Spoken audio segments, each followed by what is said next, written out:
Good afternoon, everyone. Don't have any opening comments, so Matt? Nothing to say. I think Nothing is going on I in think the I world. imagine what your first question is going to be. So Well, so actually, go ahead. you know what? I'm going to surprise you because I don't want, before we get into the long back and forth about Rafah and the ceasefire, I want to ask you if you can just answer this straight and simply and straight about the Israeli closure of Al Jazeera. What is your response? So we have seen the announcement from the government of Israel about closing Al Jazeera. We have made quite clear that we support media freedom all around the world, including in Israel, and that we are quite concerned about this action. You're quite concerned about this action? Are you asking the Israelis to do anything? So as the president said on May 3rd, journalists and media workers are an essential part of any democracy because informed dissent is critical to building stronger and more successful societies, and we will continue to support and advocate for free and independent media around the world. We think Al Jazeera ought to be able to operate in Israel as they operate in other countries in the region. So you oppose? We do. You oppose? We do. Okay, all right. Then getting on to, so you've seen these reports in the last hour about Hamas accepting a ceasefire, but also the Israelis ordering or telling people in Rafah to get out. What's your take on that? So I can confirm that Hamas has issued a response. We are reviewing that response now and discussing it with our partners in the region. As you know, Director Burns is in the region working on this in real time.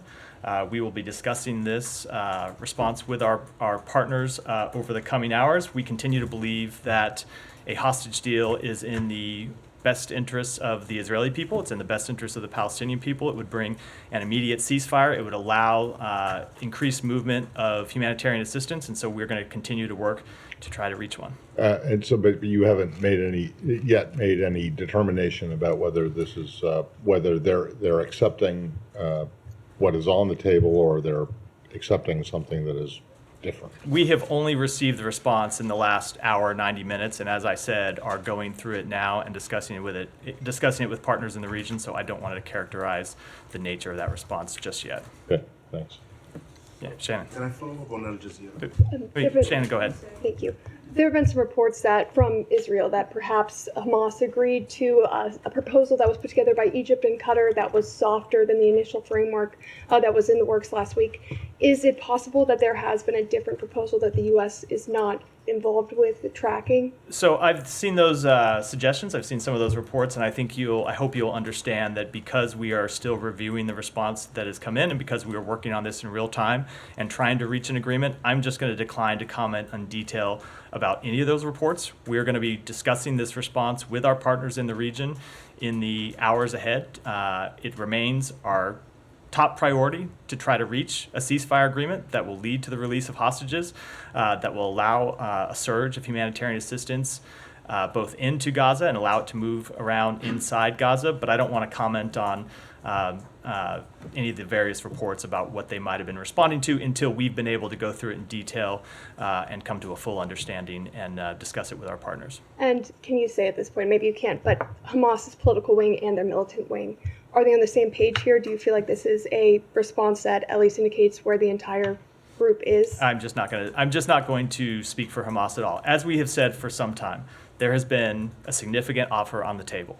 The ball has been in Hamas's court. We have made clear that they should accept that offer, that Israel made significant compromises, showed that they wanted to reach an agreement that would lead to the release of hostages, that would bring an immediate ceasefire, and we have hoped that Hamas would take the deal that was on the table. Now, as to what's in their response, what it looks like, we're going to review that and withhold judgment until we've had a chance to conduct a full review. Sean. Ask about the threatened Israeli offensive in Rafah. In the hours before this, there were lots of reports about evacuations, not just reports, but Israel is talking about evacuations from Rafah. How does this? What's the U.S. message in this now? Do you think that Israel should hold off on any operations in Rafah as we discuss this response?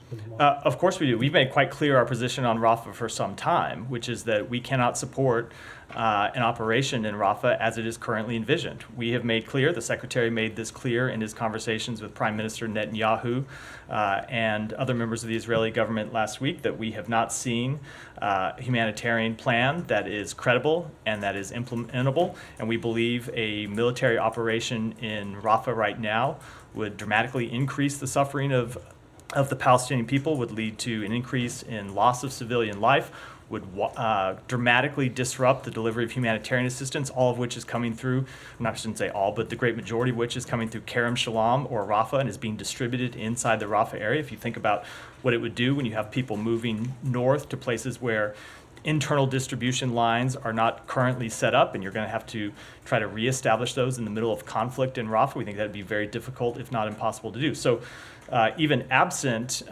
this latest response, we have made clear that we do not support Israel launching a full-scale military operation in Rafah.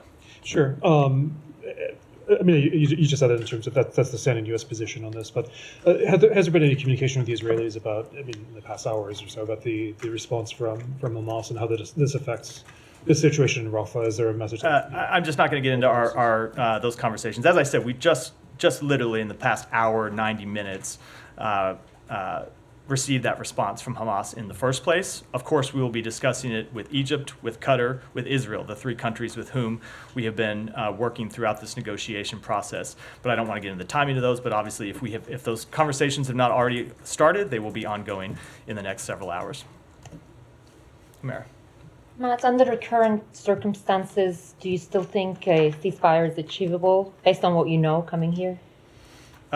What do you mean? Is a ceasefire achievable? Like A ceasefire is what we are trying to achieve. yes, but I mean, over the weekend there was a quiet impasse, and right now Hamas has accepted it. But from Israel, we're hearing that that's not the proposal that we've sent. That's a softened version that throws into the whole thing into doubt. And I think So I'm just wondering, what's your sense a here? ceasefire is absolutely achievable. There has been a deal on the table, a proposal on the table that would achieve an immediate ceasefire and the release of hostages. Now, as for Hamas's response, which I think gets to your question, again, I don't want to characterize it in any sort of detail until we've had a chance to review it in depth and talk with our partners in the region about it. And one thing on the humanitarian aid, last week when Secretary was in Israel, there was an increased emphasis during his trip on the delivery of humanitarian aid. We visited Kerem Shalom, which got shut down over the weekend after the Hamas attack. But can you give us a sense of what a Rafah offensive, how that would impact all of Gaza? Because there are issues with distribution in the north. If we have a Rafah offensive in the south, could there be any meaningful humanitarian aid delivery in the north? So let me just speak broadly to all of Gaza first, and then I'll come to the north. So certainly a Rafah operation would make it incredibly difficult to sustain the increases in humanitarian assistance that we have been able to deliver over the past few weeks since the president's call with Prime Minister Netanyahu on April 4th. You have seen an increase in the number of trucks going in through Kerem Shalom. You have seen an increase in the distribution inside of Gaza, including inside southern Gaza. All of that would be put in jeopardy by a Rafah offensive, because obviously, just look at what happened in the past 24 hours when you saw Hamas rocket attacks on Kerem Shalom that led to the death of 3 IDF soldiers and led to the closure of Kerem Shalom. If you had an ongoing kinetic military operation, it doesn't take a genius to figure out the impact that would have on the delivery of humanitarian assistance, not just through Kerem Shalom, not just through Rafah Gate, but of course inside all of Rafah and all of southern Gaza. Now, separate from that, we have been working on standing up additional delivery mechanisms to get aid directly into northern Gaza without having to go through Kerem Shalom. Not because we anticipated an upcoming Rafah operation, but because it's so difficult to get aid through Kerem Shalom and then move it all the way to the north of Gaza. So that's why you saw the opening of Erez Crossing, which is something that the president insisted on and something that we achieved last week when the secretary was there, first in Jordan and then in Israel. So you can have trucks move directly from Jordan through Erez Crossing in the north, not have to go all the way to Kerem Shalom, come back up north. You saw Ashdod port opening, so goods can come directly from Ashdod and go in through a northern crossing, and it's why we're standing up the maritime operation. So there will be ways to get humanitarian assistance into northern Gaza directly. We have been working on those because it's important to do so, because we've seen how difficult it is to get aid from southern Gaza into northern Gaza. It's hard to speculate what the impact of a Rafah operation would have on the delivery of that aid to northern Gaza, but certainly you can say without a doubt that it would dramatically impact the delivery of humanitarian assistance in southern Gaza. Going off of that for a second, you said earlier, reiterated that the U.S. doesn't support a full-scale invasion into Rafah. What about a limited invasion into Rafah? So I'm not going to speculate on the types of military operation.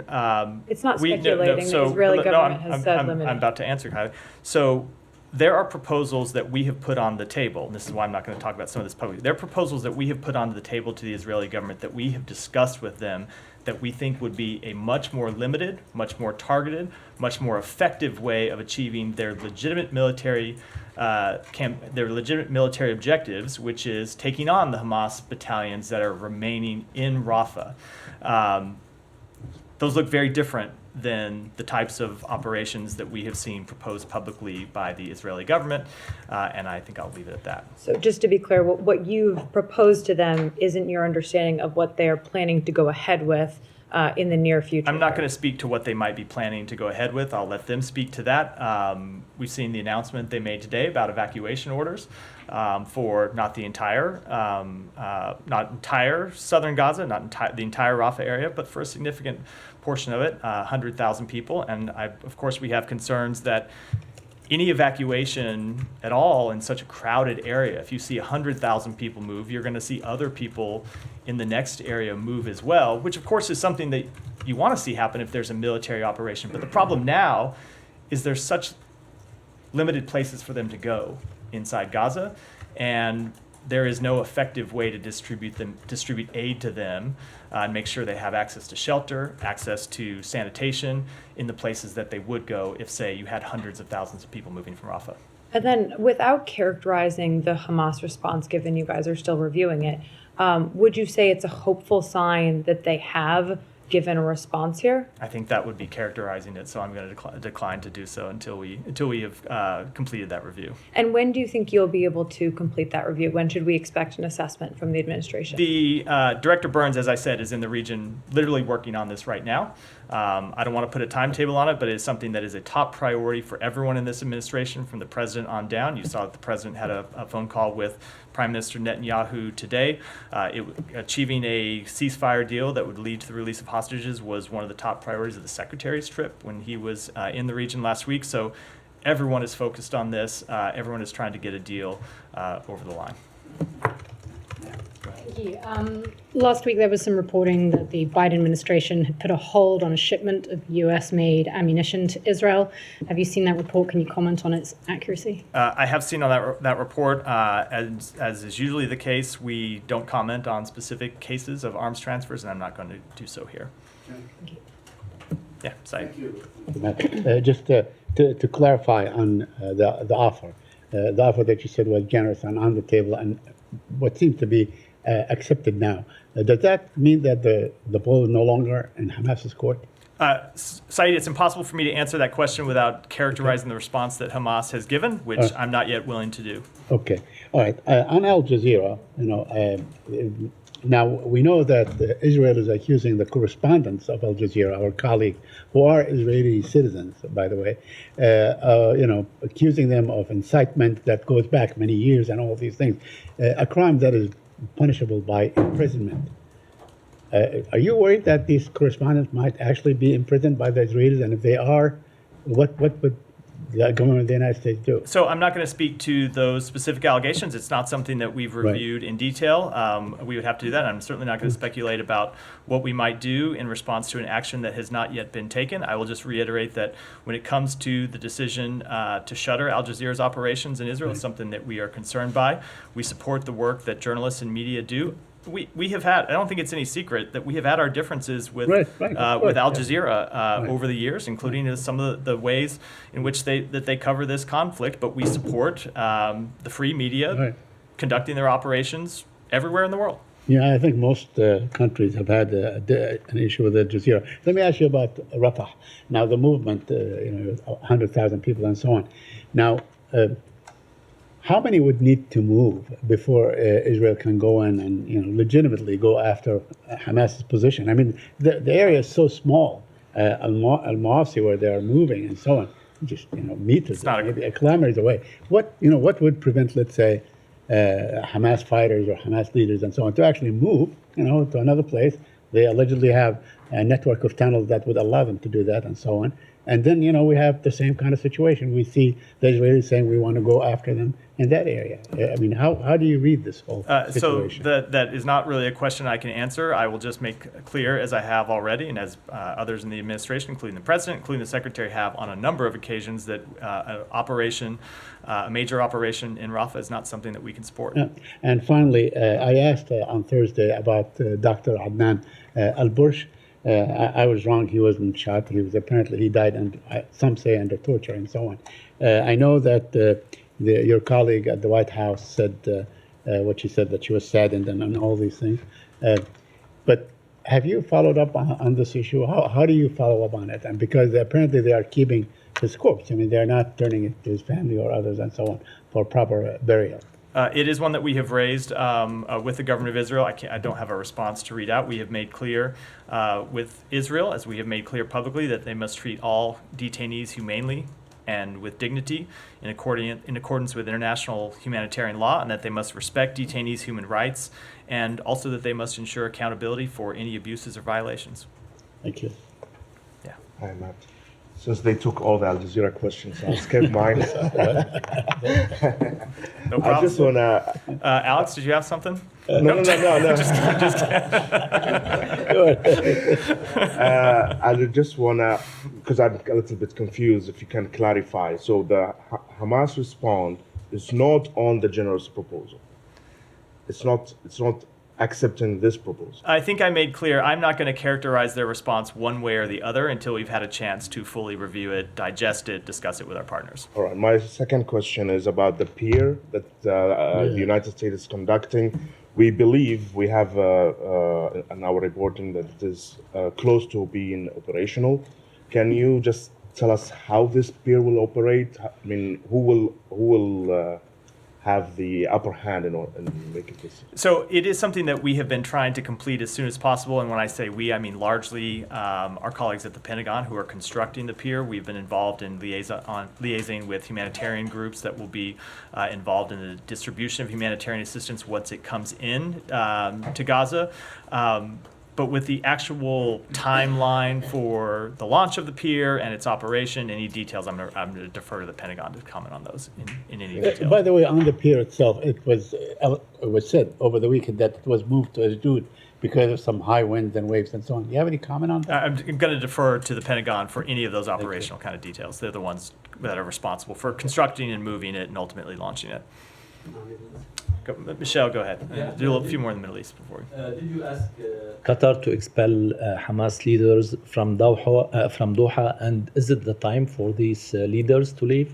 I am not going to speak to private diplomatic conversations. As we have said a number of times, the Secretary in his conversations has made clear with a number of partners in the region that any relationship they have with Hamas, any influence they have with Hamas, they should use to make clear to Hamas that it needs to accept a ceasefire deal that includes the release of hostages. And he has also made clear publicly that at the end of this process, there can no longer be business as usual with Hamas as existed in too many places before October 7th. And I think I'll decline to comment any further. Thank you.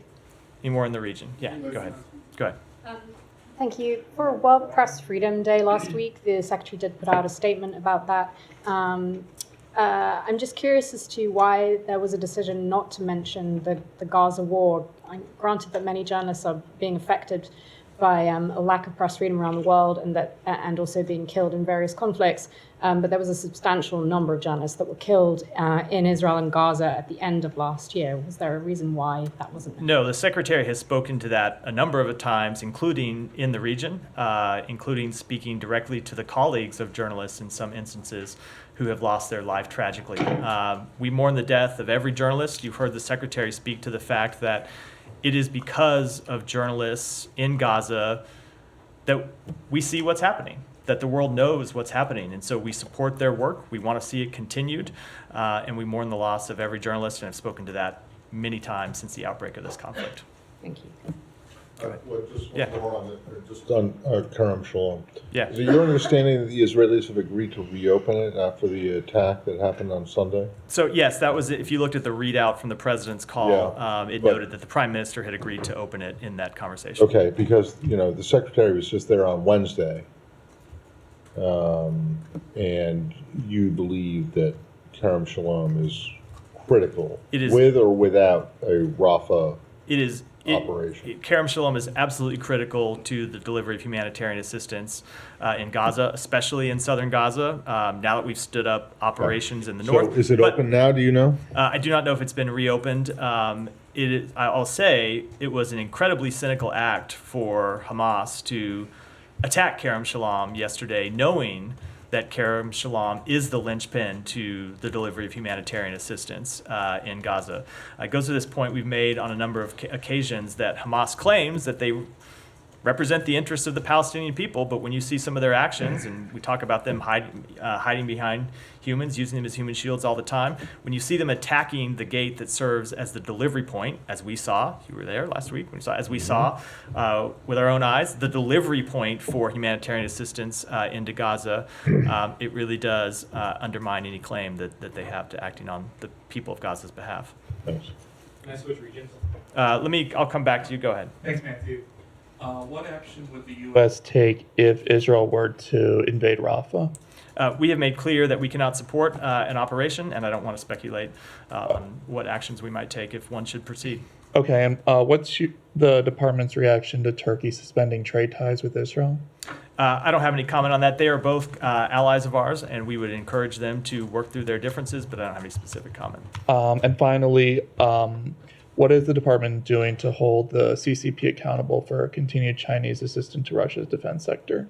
So you heard the secretary speak to this when he was in China and made clear that China can't have it both ways. They can't claim to be a partner of Europe on the one hand and then continue to fund the greatest threat to European security since the end of the Cold War on the other hand. He raised this directly with President Xi. He raised it with Director and Foreign Minister Wang Yi, and he made clear in those meetings that if China didn't act, we would. And a couple of updates to that. You saw us roll out additional sanctions on Chinese entities who have supported Russia's defense industrial base last week.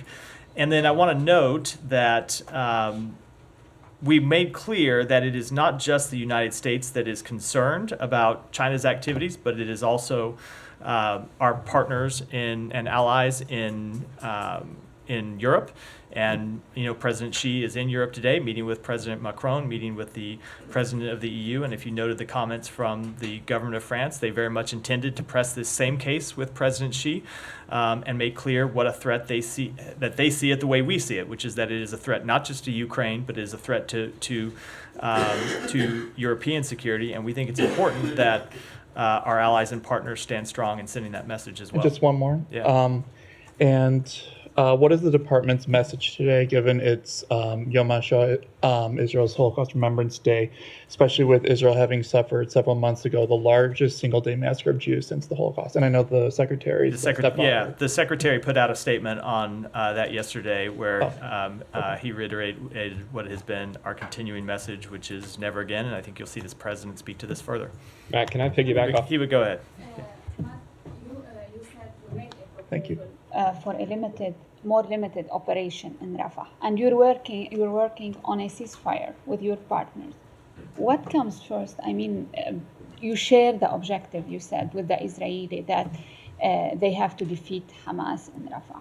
But since you are working on a ceasefire, it's a little bit confusing. What you support? What's the priority here? Our immediate objective is to achieve a ceasefire that alleviates the suffering of Palestinian people, that secures the release of hostages. And then we want to build that ceasefire, as we have made clear, into something more sustained and something longer lasting. I'm a little bit of a bind here because I can't really speak to the options that we have proposed to Israel. You can see why we would want to keep those confidential, but we have proposed options that we believe are more effective and would be more effective in dealing with the threat that Hamas poses, and those are options that they could pursue, and I think I'll leave it. Unfortunately, I have to leave it at that. One more question. In case these negotiations fail, are you preparing for a worst-case scenario that the Israeli goes into Rafah, and this lasts until the fall? Of course, we are prepared for every scenario, but I don't think I wanted to read out what actions we might take. Well, that's a fair point, Matt. Every scenario that you can reasonably What predict, happens we if, prepare aliens come down? That's why I said every scenario you can You're reasonably prepared for predict. that one If too? that happens, I'll run to the hills right behind you, probably. Nike, go ahead. Are we ready to move on to different region? Sean, go ahead. I know you. Sorry, Nike, I tried. It's The record reflect I called on you, and Sean, the Yes, head of the State Department Correspondent Association, stepped on your question. Exactly. Well, gladly defer to Nike. Gladly defer to Nike after this. I presume I'm probably not going to answer this, but the just For a question I'm not even going to answer. Exactly. Too. Sorry, go ahead. But just a couple of moments, on a serious note, just a couple of moments ago, the Israeli army saying that the evacuation orders that it issued earlier, confirming that this is preparation for a ground invasion. I know they've been speaking about a ground invasion, a ground operation in general terms for some time. Do you have any further comment on that? I mean, whether you have signs that the Israelis are actually going ahead imminently with the ground operation? I'm just not going to speak to their military activities. We have made quite clear that we oppose a military operation there, and I'm going to leave it at that. Nike, Thank you. go ahead. On Russia, President Vladimir Putin will be set to start another 6-year term on Tuesday. Do you have anything on that? I understand the U.S. Ambassador Tracy is currently out of the country. My question is anyone from the U.S. Embassy attending his inauguration ceremony, or is the U.S. joining other countries to boycott? No, we will not have a representative at his inauguration. U.S. is boycotting? We will not have a representative there. You can draw your own conclusions. Alex, go ahead. Does that mean that you don't consider Putin a legitimate president? We certainly did not consider that election free and fair, but he is the president of Russia and is going to continue in that capacity. Let me get your immediate reaction to reports about Russia's planned nuclear drills. How much it will complicate the situation, and what kind of response will that invite from the United States? So Russia's rhetoric, nuclear rhetoric, has been reckless and irresponsible throughout this conflict. That said, we have not seen any reason to adjust our own nuclear posture in response to these announcements, nor any indications that Russia is preparing to use a nuclear weapon in Ukraine. Thank you. I have two more on South Caucasus, if I may. On Georgia, we had a protest in front of this building on Saturday. Georgian Americans were asking the State Department to impose sanctions on Ivanishvili and the GD MPs, not for the actions that they might or might not take, but the actions they have taken already. So are you considering any measure? I'm just not going to make any sanctions announcements. Whether that relates to what we might do or what we are considering is typically our practice here. We heard from senior officials this building. It feels like you guys are expecting some U-turn in this case, or some off-ramp, by suggesting that Ivanishvili might be misinformed. So all the statements we have heard from him are not his or reflecting his viewpoints. Is that a reflection of what we have heard from them? I'm not going to characterize at all. We are going to keep pressing our case, which is we believe that the law that they are considering would put Georgia on a precarious trajectory. It would jeopardize Georgia's Euro-Atlantic path and undermine the U.S.-Georgia relationship, and we will continue to make that clear, and they will make their own decisions. And thank you. Finally, on Armenia Azerbaijan, the ambassador to Baku today for the first time visited Karabakh. Let me get you a sense of significance of it, and we are in this week they have a ministerial in Kazakhstan. What are your expectations? I don't have any comment on that or any expectations. Go ahead. Yeah. Thank you, Matt. A question on Iran. As you may be aware, the IKR President Najib Barzani, he's in Iran with an official visit with the purpose of finding solutions to the disputes between Iraq, Iran, and Kurdistan region. How does the U.S. view this visit and efforts? Do you have any comments on that? So we have consistently encouraged de-escalation in the region, but we don't have any comment about the specifics of that trip. I would leave it to the Kurdistan regional government to comment more in detail on President Barzani's travel.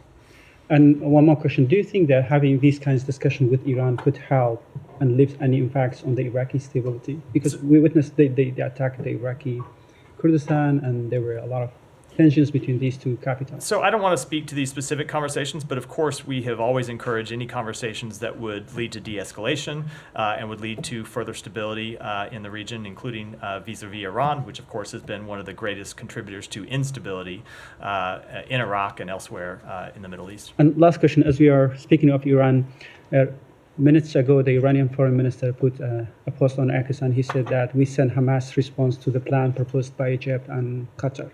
What he said that to stop the attacks by Israel, and second, exchange prisoners, and third, lift the human blockades.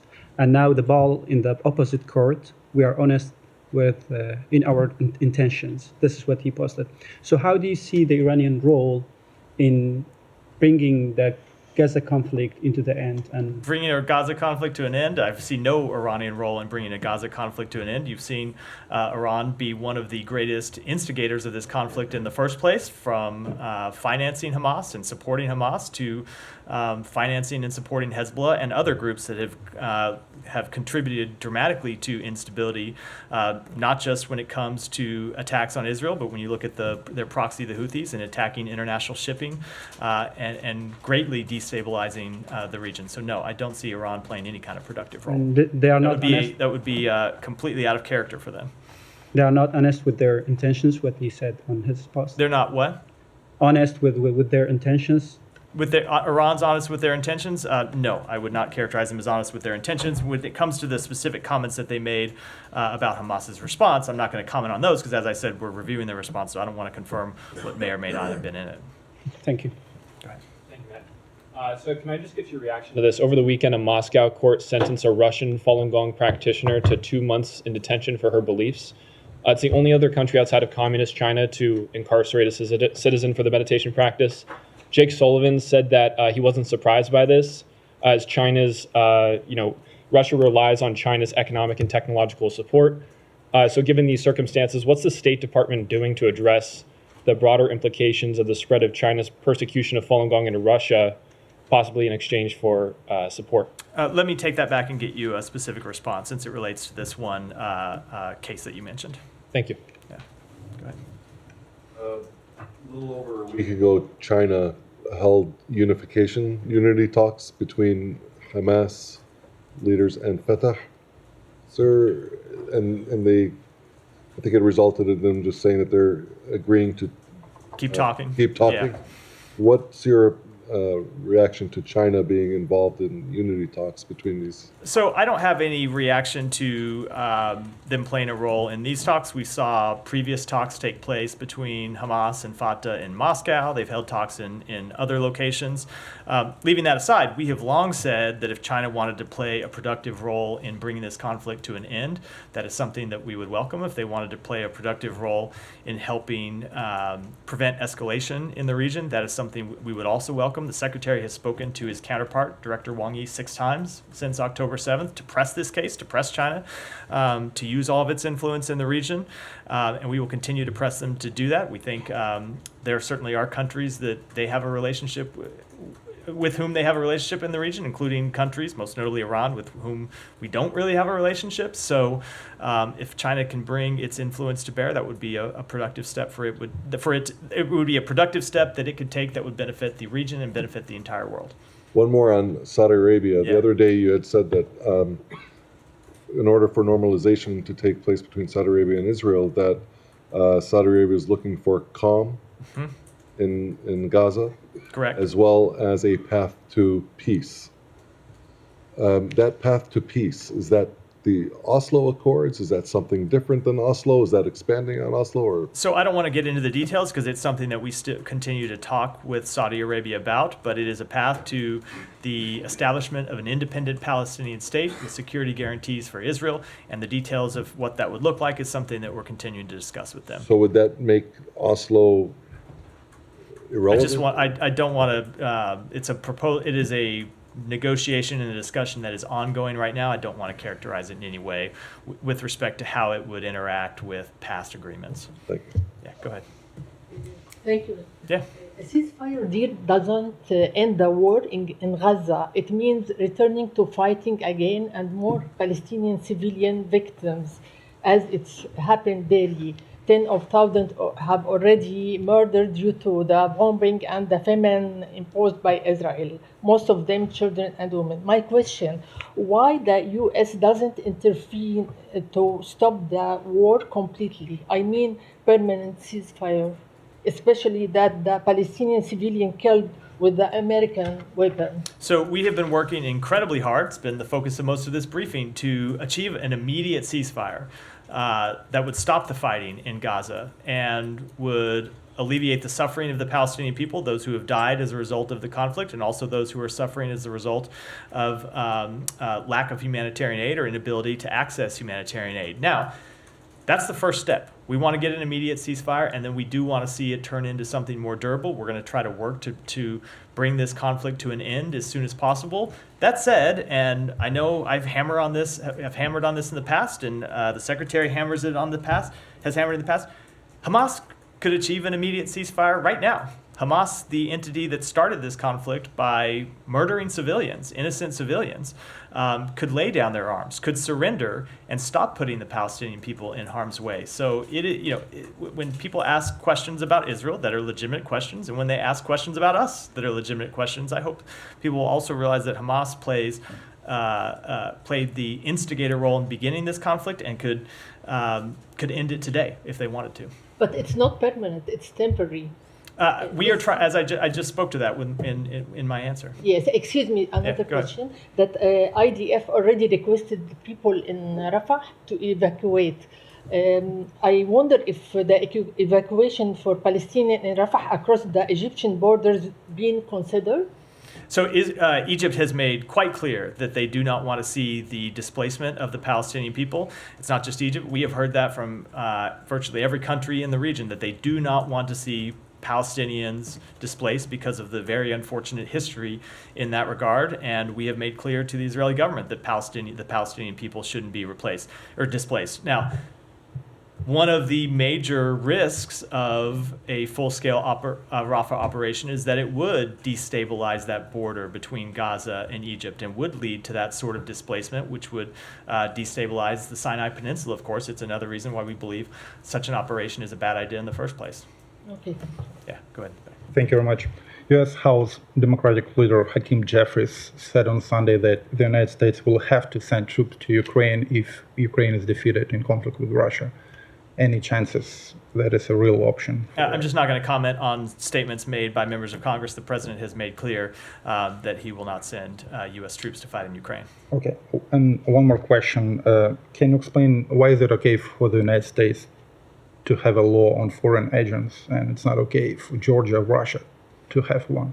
So the difference is in the nature of those laws. When you see the United States Foreign Agents Registration Act, it is to people who are acting on behalf of a foreign government, not people who are doing legitimate non-government organization work, who are doing humanitarian work, who are doing civil society work. It's a very different type of thing. I've seen those false equivalencies drawn in the past, and when you look at the text of the proposal in Georgia and the text of the proposal that has been passed due to Kremlin influence in other countries, they are very different than the type of law that we have on the books here in the United States.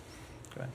Thank you very much. Question is regarding the United States priorities on the normalization talks regarding Saudi Arabia and Israel. As National Security Advisor Jack Sullivan mentioned, insisted in an interview that the administration will enter in any defense pact with Saudi Arabia if only it normalize ties with Israel. So question is it diplomacy of United States for integration of Israel in Middle East, or it's another defense pact by the United States to counter Iranian-backed movements in future from the Middle East? I'm not sure I completely understand the question, but I will say I don't want to get too much into the details of our negotiations with Saudi Arabia and the ongoing discussions, but that we continue to work to finalize both the bilateral pieces of such an agreement as well as what the pathway to an independent Palestinian state would look like.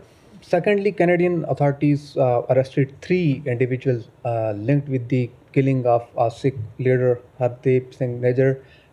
United States have many findings on the connections of Indian foreign operations at U.S. soil, as Wall Street Journal reported last week regarding the connection of Indian government with some targets here in the United States. So with this recent development, what United States have more to take up with the Indian administration? So I would refer you to the Canadian authorities to speak to the details of the investigation there with respect to the indictment that was returned in the United States. I'll let the Department of Justice speak on behalf of that in detail.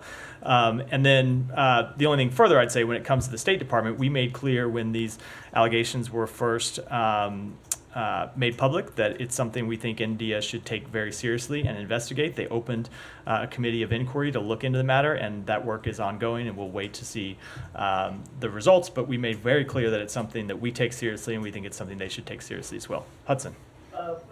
Matt, apologies for not asking you Israel section, but I had nosebleed seats today, so I didn't get it. But I'm just happy to see you here in the briefing. Great to be here. In response to the Axios report that the U.S. is withholding an ammunition shipment to Israel, the Biden administration has told several reporters around town that the U.S. has surged weapons into Israel since October 7th. I'm kind of curious about this response because for much of the conflict, the administration has downplayed reports about the near constant approval and shipment of arms to Israel. I'm just wondering if you could clarify what's the case. Has the U.S. been surging weapons to Israel since October 7th or not? So we have provided weapons to Israel since October 7th. We have always made clear that we are committed to Israel's defense. That's commitment to Israel's security remains ironclad. And that includes providing security assistance to Israel since October 7th to ensure that the attacks of October 7th can never be repeated. Thanks. Kylie, no, come to Humera. Can you just provide us an update on the NSM 20 report and if it'll go to Congress on time when it's due on Wednesday? The only update I have is that we continue to work on it, and we'll have more to say about it later in the week. You can't say that it's on track to be delivered on time? It's on track. We're working on it. I just don't have any updates. It is our intention to provide it on time, and we'll have more updates And as we just get closer to the deadline. Two quick questions on it. I know you don't want to get into it, but I still have two questions. There are concerns among lawmakers that the political military bureau in this building is leading the drafting of the report, and I wonder how you respond to that. So I'm not going to get into the internal mechanisms that we go through to develop such a report, but I will say that a broad spectrum of the department will contribute to this report. People will have a chance to make their views known. People will have a chance to offer their assessments of what they've seen. It's important that different bureaus inside the department, which bring different skills to bear and different points of view and different capabilities, have the chance to review both of the tasks that we were given in the report, both when it comes to compliance with international humanitarian law and the delivery of humanitarian assistance. We expect all of them to speak candidly about what they've seen and make their recommendations and make their honest assessments, and we'll deliver a report that reflects that. And one more question. The memorandum requires all recipients of U.S. weaponry, including Israel, to make assurances that they're using those weapons, quote, in a manner consistent with all applicable international and domestic law and policy, including international humanitarian law and international human rights law. Will U.S. officials at the department be probing those assurances that they get from Israeli officials if there's reason to believe that they aren't credible assurances? So we are taking very seriously the task that was given to us in this national security memorandum, and it pertains not just with respect to Israel, but with other countries as well that receive U.S. provided security assistance. So the initial step was to get assurances from those 7 countries that they were complying with their national humanitarian law and that they were not impeding the delivery of humanitarian assistance. We received those assurances, I think, probably 43 days ago, somewhere around that.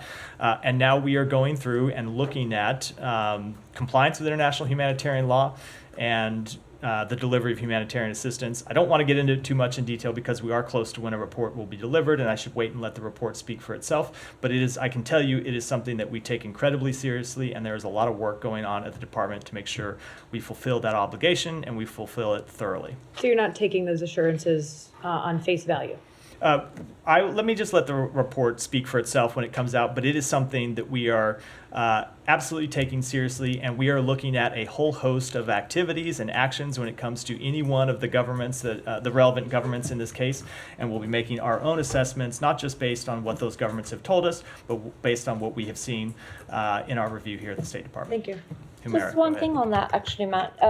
So when the report is produced, we have reported that there are some U.S. officials at the State Department who have raised serious concerns about Israel's possible non-compliance with international humanitarian law, and what they say is it's arbitrary restrictions on humanitarian aid. So when you produce that report, you're basically weighing in on whether the assurances are credible or not. Is there going to be a section where you address those countering, let's say, opinions from different bureaus, or is it just going to be we found that credible or not? This is going to be a very unsatisfying answer, but you were just going to have to wait I'm used to that.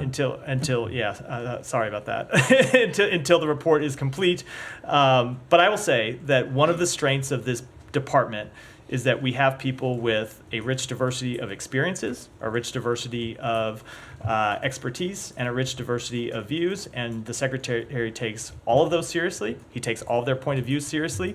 And the entire senior leadership of the department looks at the entire landscape when compiling, when going through an exercise and compiling a report like the one we are doing right, here. but really, from a format point of I know, view, and I'm it's just going to have like one assessment. And that I'm just not gonna speak to. Okay, and will there be a recommend? Because you said in your answer to Kylie, you said we collect recommendations. Can you confirm there's going to be a recommendation one way or the other from the legal department? I'm just not going to speak to the internal mechanisms of a report that is still being compiled. Okay, thank go you. Ahead, go ahead, Saeed, and then Sean, and then we'll wrap. Very, very quickly, but on breaking international law and so on, is the threatening of the ICC by Israel or even by members of Congress itself a violation of international law? The threat itself? I am not enough of an expert in international humanitarian law to speak to that. We have made clear that we do not believe the ICC has jurisdiction in this case. And I'm just saying the threatening of the ICC by Israel. You should take it up with an international humanitarian lawyer. Go ahead, Sean. Sure. Two things, two different topics. Rwanda.